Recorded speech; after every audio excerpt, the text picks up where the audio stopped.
Hello students, मैं संजय निमेश। हम पढ़ रहे हैं chemical properties of hello alkanes.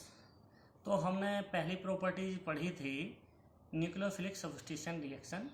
आज हम जो पढ़ने जा रहे हैं, आज पढ़ेंगे एलिमिनेशन रिएक्शन अर्थात विलोपन अभिक्रिया। एलिमिनेशन रिएक्शन अर्थात विलोपन अभिक्रिया। ये क्या होती है? एलिमिनेशन का मतलब है एलिमिनेट करना अर्थात चले जाना। विलोपन का मतलब विलुप्त होना।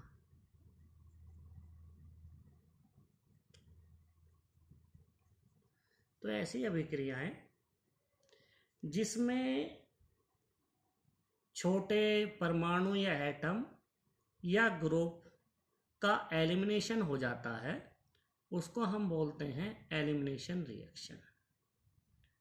तो हम इसका बेस जो है बच्चों, एलिमिनेशन रिएक्शन का जो बेस है, पहले हम उसको डिस्कस करेंगे पॉइंट टू पॉइंट, फिर हम एलिमिनेशन रिएक्शन पढ़ेंगे। सबसे पहले एलिमिनेशन रिएक्शन क्या है? एलिमिनेशन रिएक्शन में होना है ये है कि हमारे जो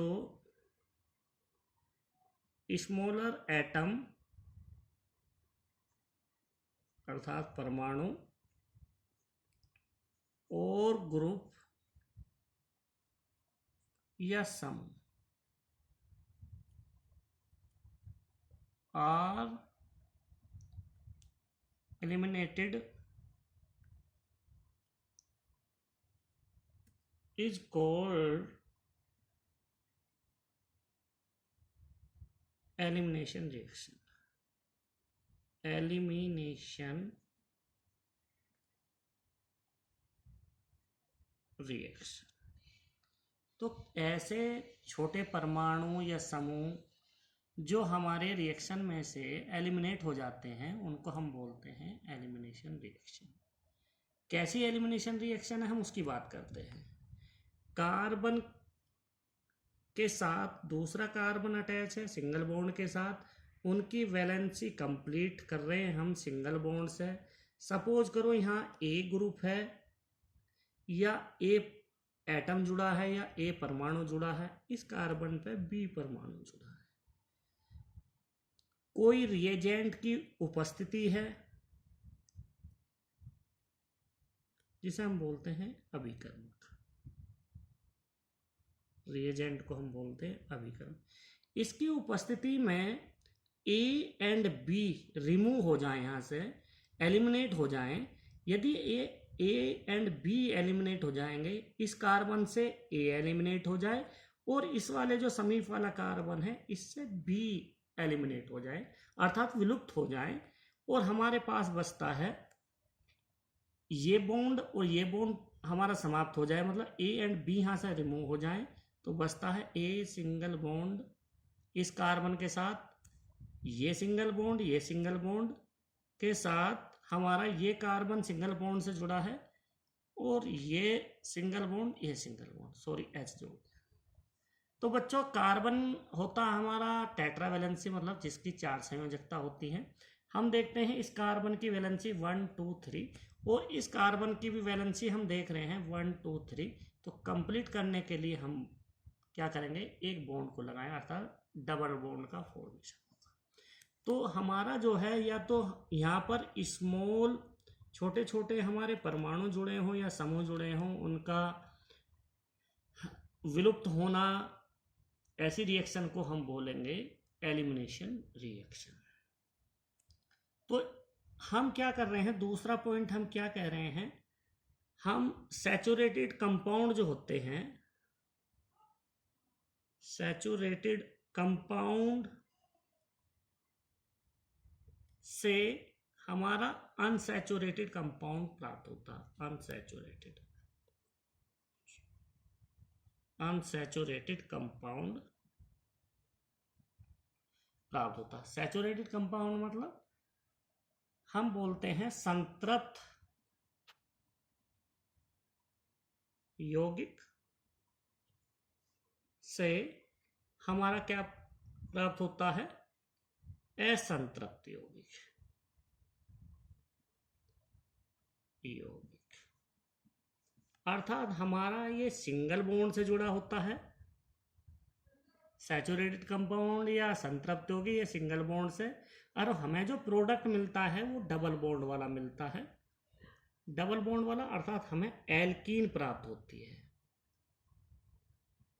जो हमें प्रोडक्ट प्राप्त होगा वो एल्कीन प्राप्त होगी बच्चों, और किससे होगी? हमारी एल्केन से,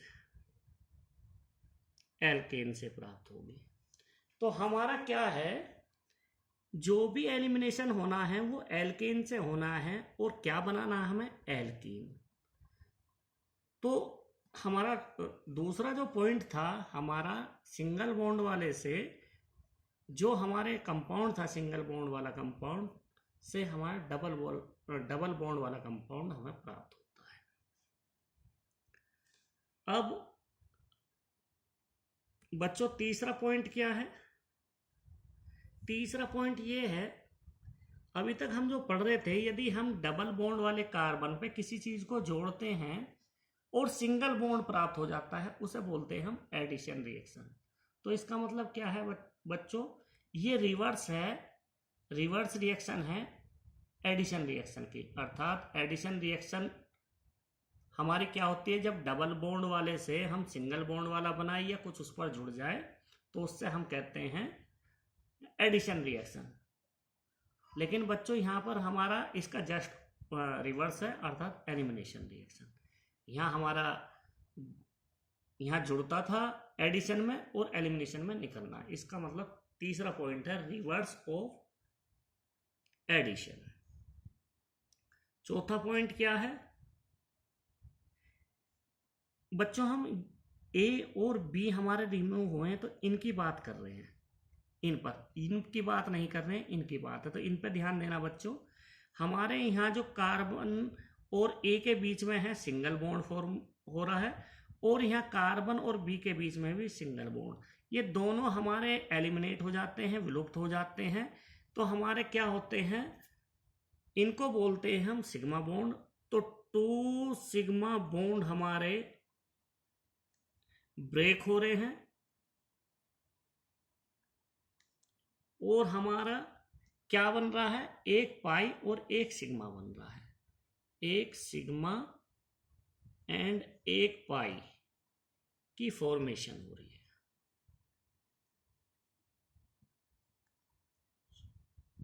फॉर्मेशन हो रही है अर्थात हमारा इसमें से 2 सिग्मा बॉन्ड ब्रेक हो रहे हैं, टूट रहे हैं, और हमारा क्या बन रहा है? यहाँ क्या होता है, एक इसमें सिग्मा बॉन्ड बनता है और एक इसमें पाई बॉन्ड बनता है। तो हमारा क्या बना है, नया जो बना है, एक सिग्मा और एक पाई बॉन्ड बनता है। तो विलोपन अभिक्रिया में फोर्थ पॉइंट क्या था? 2 सिग्मा बॉन्ड को टूटना होगा, और नए जो बॉन्ड बनेंगे वो कौन सा होगा? एक सिग्मा और एक पाई बॉन्ड बनेगा। नेक्स्ट पॉइंट 5, इसमें क्या है बच्चों, ये हमारी कैसी रिएक्शन होगी? ये हमारी कैसी रिएक्शन होगी? ये रिएक्शन होगी एंडोथर्मिक रिएक्शन, एंडोथर्मिक रिएक्शन। तो बच्चों ये कैसी रिएक्शन होती है? एंडोथर्मिक रिएक्शन, अर्थात ऊष्मा शोषी अभिक्रिया होती है। एलिमिनेशन रिएक्शन जो होती है, अर्थात विलोपन अभिक्रिया जो होती है, ऊष्मा शोषी अभिक्रिया। बच्चों ये हमें कैसे पता चला ऊष्मा शोषी अभिक्रिया हो रही है या ऊष्मा क्षेपी अभिक्रिया है? बच्चों हमारे जो यहाँ फॉर्मेशन हो रहे हैं, जो ब्रेक हुए हैं, 2 सिग्मा बॉन्ड ब्रेक है, और हमें फॉर्मेशन क्या हो रहा है? 1 sigma bond and 1 pi bond. तो बच्चों सिग्मा बॉन्ड जो है वो ज़्यादा स्टेबल होता है, अर्थात ये सिग्मा बॉन्ड जो है ज़्यादा स्टेबल होता है कंपेयर पाई बॉन्ड के। तो बच्चों यहाँ हमारी जो है ये सबसे ज़्यादा स्टेबल है, इसकी अपेक्षा ये लेस स्टेबल है, इसलिए हमें इसको एनर्जी देनी पड़ेगी, इसलिए हम इसको बोलते हैं ये, अर्थात ये एनर्जी गेन करेगा, इसलिए हम इसको बोलते हैं एंडोथर्मिक रिएक्शन। अब बच्चों 6 पॉइंट जो है हमारा, ये टेम्परेचर कैसा होना चाहिए, यहाँ टेम्परेचर हमारा होना चाहिए एट टेम्परेचर हाई होना चाहिए। जो हम टेम्परेचर दिखाएंगे वो हमारा रिएक्शन पर हाई होना चाहिए। और 7 पॉइंट इंपॉर्टेंट पॉइंट है बच्चों, इसको समझना। हमारा जो एलिमिनेशन होता है अल्फा बीटा एलिमिनेशन, हमें जो पढ़ना है अल्फा बीटा एलिमिनेशन। तो बच्चों पहले हम अल्फा और बीटा समझेंगे। एलिमिनेशन में समझा चुका हूँ, एलिमिनेशन का मतलब एलिमिनेट, हमारे ए एंड बी एलिमिनेट हो रहे थे, तो हमारे किसी भी ग्रुप का हटना या एलिमिनेट होना या विलुप्त होना, उसको हम एलिमिनेशन लिख सकते। तो बच्चों मैंने सपोज करो ये रिएक्शन है कार्बन सिंगल बॉन्ड, यहाँ बी, कार्बन सिंगल बॉन्ड यहाँ ए। तो बच्चों हम क्या करते हैं, यदि किसी पर हैलोजन ग्रुप जुड़ा है, हैलोजन ये मैंने एक्स है, उस वाले कार्बन को, बगल वाले कार्बन को बोल देंगे हम एल्फा कार्बन, उसको हम बोलेंगे एल्फा कार्बन। जो एक्स से बिल्कुल नियरेस्ट है, बिल्कुल तुरंत एक्स से अर्थात हैलोजन से बिल्कुल समीप वाला कार्बन जो है, समीप कार्बन जो जुड़ा उसको एल्फा कार्बन बोलेंगे, और उससे नेक्स्ट कार्बन जो होगा उसको हम बीटा कार्बन। तो बच्चों हमें पढ़ना है अल्फा बीटा एलिमिनेशन। तो अल्फा बीटा हम क्या कर रहे थे, अल्फा से हमारा ए का रिमूव हो रहा था और बीटा कार्बन से बी रिमूव हो रहा था, तो इसलिए हम इसको बोलते हैं बेटा अल्फा बीटा एलिमिनेशन रिएक्शन। क्या प्रोडक्ट बन रहा था हमारा, एल्कीन बन रहा था बच्चों। क्या बन रहा था, एल्कीन। तो बच्चों हमें पढ़ना है, हमारे जो कोर्स में है अल्फा बीटा एलिमिनेशन है, तो वो पढ़ेंगे हम अल्फा बीटा एलिमिनेशन। एक एलिमिनेशन होता है 8 नंबर, एक एलिमिनेशन होता है अल्फा गामा एलिमिनेशन। ये बच्चों हमारे कोर्स में नहीं है, लेकिन मैं बता दूं अल्फा गामा एलिमिनेशन भी होता है। कोई कार्बन है हमारा इस तरह से जुड़ा हो, इससे ए जुड़ा है, इससे हमारा इस कार्बन से बी जुड़ा है, तो बच्चों हमारा क्या है, इसको अल्फा बोलेंगे, इसके नियरेस्ट वाले कार्बन को बीटा और उससे अगले वाले कार्बन को हम गामा। तो अल्फा कार्बन से ए रिमूव हो और गामा कार्बन से बी रिमूव हो, तो जो हमारी फॉर्मेशन होती है alpha gamma elimination reaction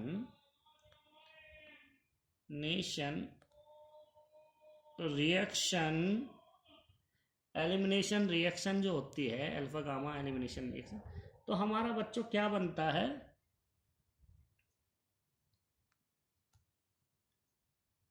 cyclic alkene बनता है।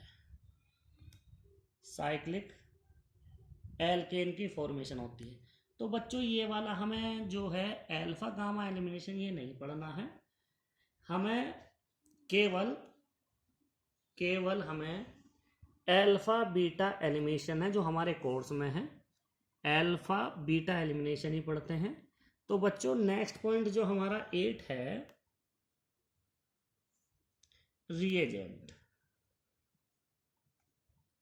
तो रिएजेंट हमारा कैसे होना चाहिए, वीक बेस। रिएजेंट हमारा चाहिए वीक बेस अर्थात दुर्बल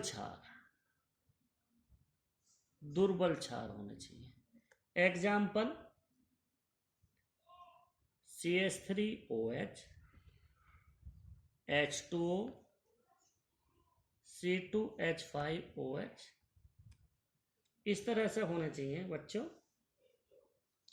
तो हमारा जो है CH3COH H2O C2H5OH ये होना चाहिए। तो बच्चों इस रिएजेंट में एलिमिनेशन रिएक्शन के लिए मैं एक नोट लिख देता हूँ आप लोगों के लिए। एल्कोहलिक KOH, यदि कहीं लिखा है एल्कोहलिक,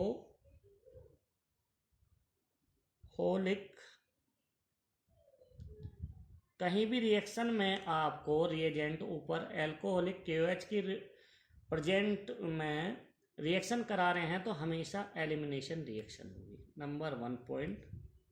नंबर 2, यदि हम रिएक्शन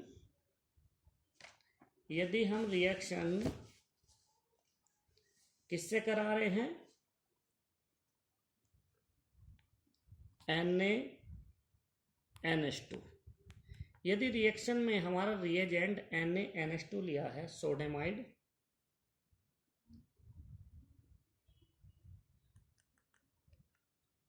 NaNH2 सोडेमाइड यदि लिया है तो हमारा एलिमिनेशन रिएक्शन होगा। और नंबर 3, बल्कि ग्रुप हो अर्थात न्यूक्लियोफाइल, बल्कि मतलब बड़ा न्यूक्लियोफाइल हो तो कैसा बिहेव करेगा, एक बेस की तरह।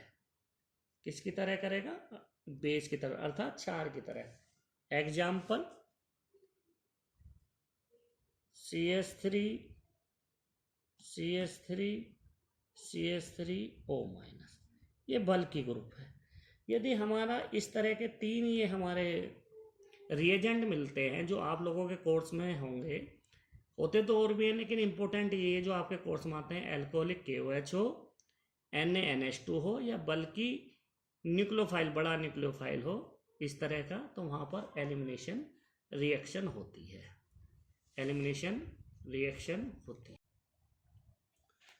तो अल्फा बीटा एलिमिनेशन रिएक्शन हमें पढ़नी है, अर्थात विलोपन जो रिएक्शन है, एलिमिनेशन रिएक्शन है, तो हम उसमें पढ़ेंगे अल्फा बीटा एलिमिनेशन। होती तो हमारे 3 टाइप की हैं, E1 elimination reaction, E2 elimination reaction, E1CB elimination reaction. तो ये कैसे कैसे होती है बच्चों, इसमें इस वाली रिएक्शन में होता है, इस तरह का प्रोडक्ट होगा बच्चों, एक H और एक X जुड़ा है, ये इसमें पहले हमारा X रिमूव होगा और हमारा कार्बोकैटायन का फॉर्मेशन होगा।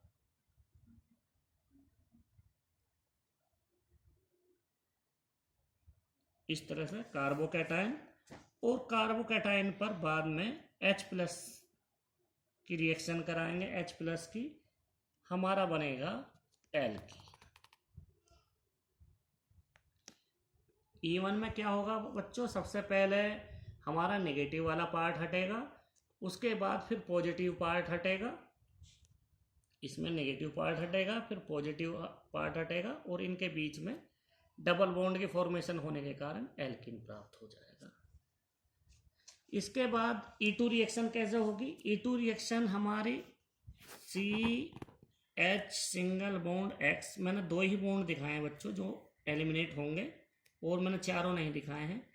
इसमें क्या होगा बच्चों, H+ और X- दोनों एक साथ रिमूव होंगे, तो हमारा क्या फॉर्मेशन होगा, एल्कीन की। और इस तरह से बच्चों यहाँ पर H और कार्बन पर X, इसमें क्या होगा बच्चों, पहले हमारा H+ रिमूव होगा,